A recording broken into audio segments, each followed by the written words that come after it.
शीत विदा लेकर बसंत आ रहा है। सामने ही होली का दिन है।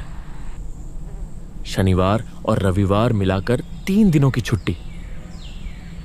फिर नवीन को हरिदेवपुर स्कूल में ज्वाइन करना होगा।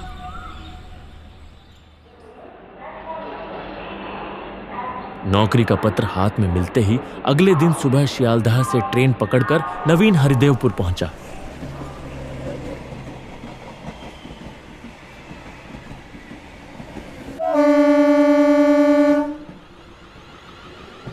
स्टेशन पर उतरते ही उसके सामने जैसे प्रकृति ने एक नया पन्ना खोल दिया।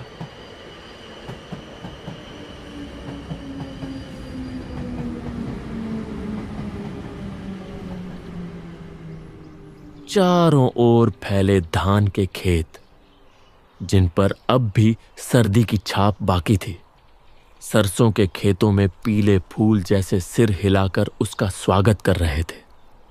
ओस से भीगी हुई मिट्टी और आसपास से आती एक अनोखी मनमोहक खुशबू।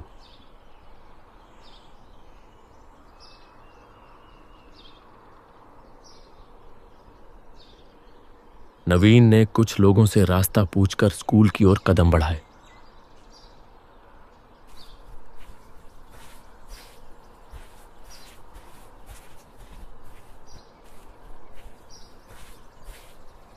रास्ते के बड़े बांस के झुरमुट को दाईं ओर छोड़ते ही लाल रंग का स्कूल भवन सड़क के अंत में गर्व से सिर उठाए खड़ा था।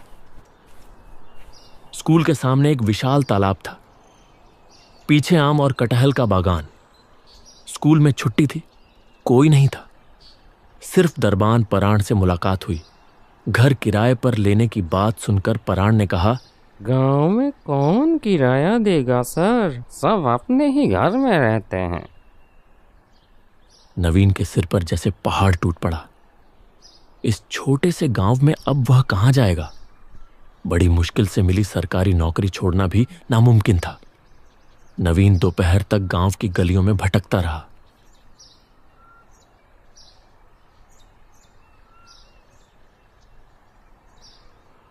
शाम होते होते थककर वापस स्कूल लौट आया।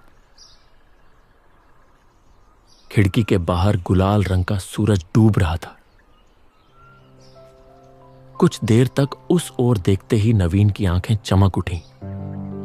उसके सामने स्कूल के पीछे एक छोटा सा मिट्टी का घर था।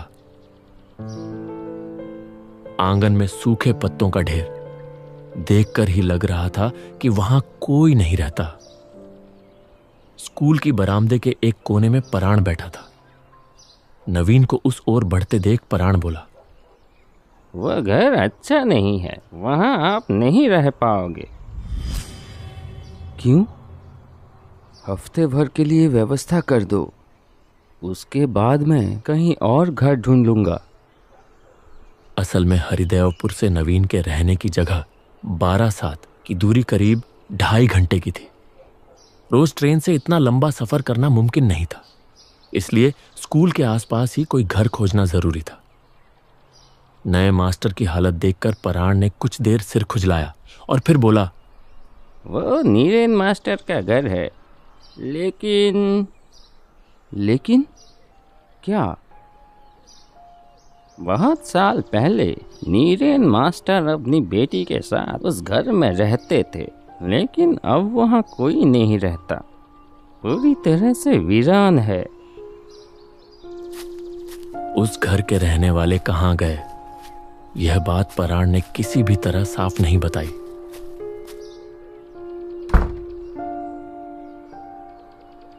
घर गंदा था, लेकिन रहने लायक था।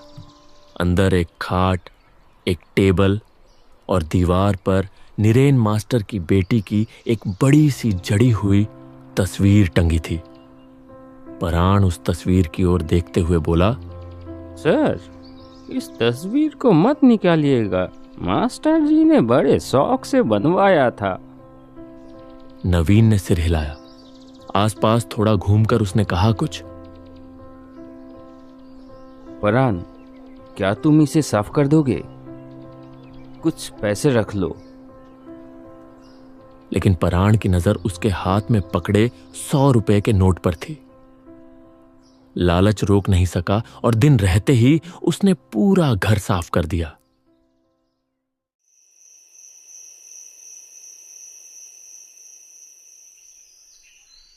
अगली सुबह नवीन अपना बैग लेकर हरिदेवपुर आ गया। सारा दिन घर व्यवस्थित करने में बीत गया। शाम से बारिश शुरू हो गई। ज्यादा तेज नहीं, लेकिन रुक रुक कर टपक रही थी। रात में खाना बनाते समय नवीन को किसी की चीख सुनाई दी। आवाज जैसे सामने वाले कमरे से आ रही थी।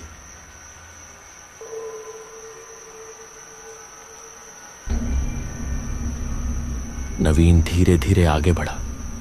हैरिकेन की रोशनी में उसने उस तस्वीर की ओर देखा। जब पहली बार देखा था तब यह सामान्य लगी थी, मगर अब उसमें कुछ अजीब लग रहा था। मन का वहम होगा, यह सोचकर नवीन ने खाना खत्म किया और पास के कमरे में जाकर सो गया। सर्द रात, बारिश की आवाज और उसके साथ जुड़ गया किसी लड़की की चीख का गूंजता स्वर। नवीन ने बहुत कोशिश की, लेकिन उस आवाज का स्रोत वह खोज नहीं सका। नवीन को लग रहा था कि लड़की उसके दिमाग के अंदर बैठकर चीख रही है।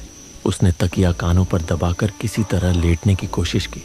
कुछ देर बाद जब आवाज थम गई तो वह गहरी नींद में सो गया। अचानक एक अजीब घुटन और बेचैनी से उसकी आंखें खुल गईं। उसे महसूस हुआ कि खिड़की के पीछे से कोई खुरचने जैसी आवाज कर रहा है।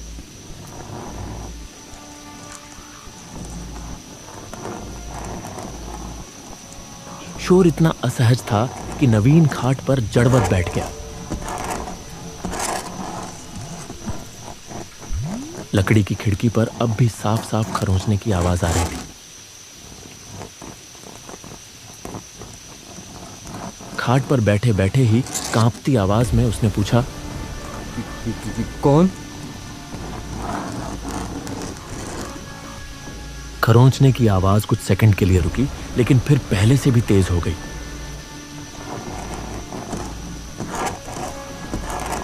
नवीन अब और सहन नहीं कर सका।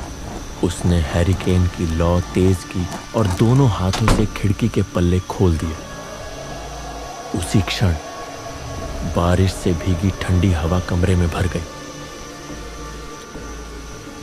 उसे महसूस हुआ कि किसी ने हैरिकेन के कांच को दोनों हाथों से कसकर पकड़ लिया। कांच चटकने की तीखी आवाज के साथ ही रोशनी बुझ गई और घना घुप अंधकार उसे निगलने लगा।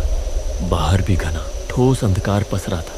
उन काली परछाइयों में पेड़ों की आकृतियां ऐसी लग रही थीं मानो कई लोग रणभूषा पहनकर उसके कमरे की ओर टकटकी लगाए खड़े हों। खिड़की खुलते ही खरोंचने की आवाज बंद हो गई थी। नवीन ने तुरंत टॉर्च उठाई और खिड़की के बाहर रोशनी डाली। घर के कोने में खजूर के पेड़ के नीचे कोई सिकुड़ कर बैठा था। मध्यम रोशनी में लगा कि वह कोई चौपाया जीव है, लेकिन जैसे ही नवीन ने टॉर्च का उजाला उस पर फेंका, रोशनी बीच में ही रुक गई। उस अस्पष्ट प्रकाश में उसने देखा कि वह आकृति अस्वाभाविक तेजी से उसकी खिड़की की ओर बढ़ रही थी। डर के मारे नवीन के हाथ से टॉर्च गिरकर बुझ गई। जब उसने घबराकर टॉर्च उठाकर दोबारा रोशनी डाली तो जो उसने देखा उससे उसकी रगों में बर्फ जम गई। जिसे वह कोई जानवर समझ रहा था, वह दरअसल नीरेन मास्टर की वही बेटी। छोटे छोटे कटे हुए बाल और चेहरा बिल्कुल तस्वीर जैसा। कमरे के भीतर से नवीन की जोरदार चीख गूंज उठी। तुम वहां क्या कर रही हो? लड़की ने धीरे धीरे अपना चेहरा उठाया। उसके चेहरे के भाव देखकर नवीन के हाथ से टॉर्च छूटकर जमीन पर गिर पड़ी। टॉर्च अब अधूरे चक्र में जमीन पर घूम रही थी, लेकिन उस हल्की सी रोशनी में भी नवीन ने कुछ क्षणों के लिए जो देखा उसने उसके रोंगटे खड़े कर दिए। लड़की का चेहरा विकृत हो चुका था। उसकी आंखों की जगह गहरी खाली खोहें थीं, मानो भीतर पाताल का अंधकार भरा हो। सिर के बीचों बीच एक गहरा घाव था, जिससे धीमे धीमे खून रिस रहा था।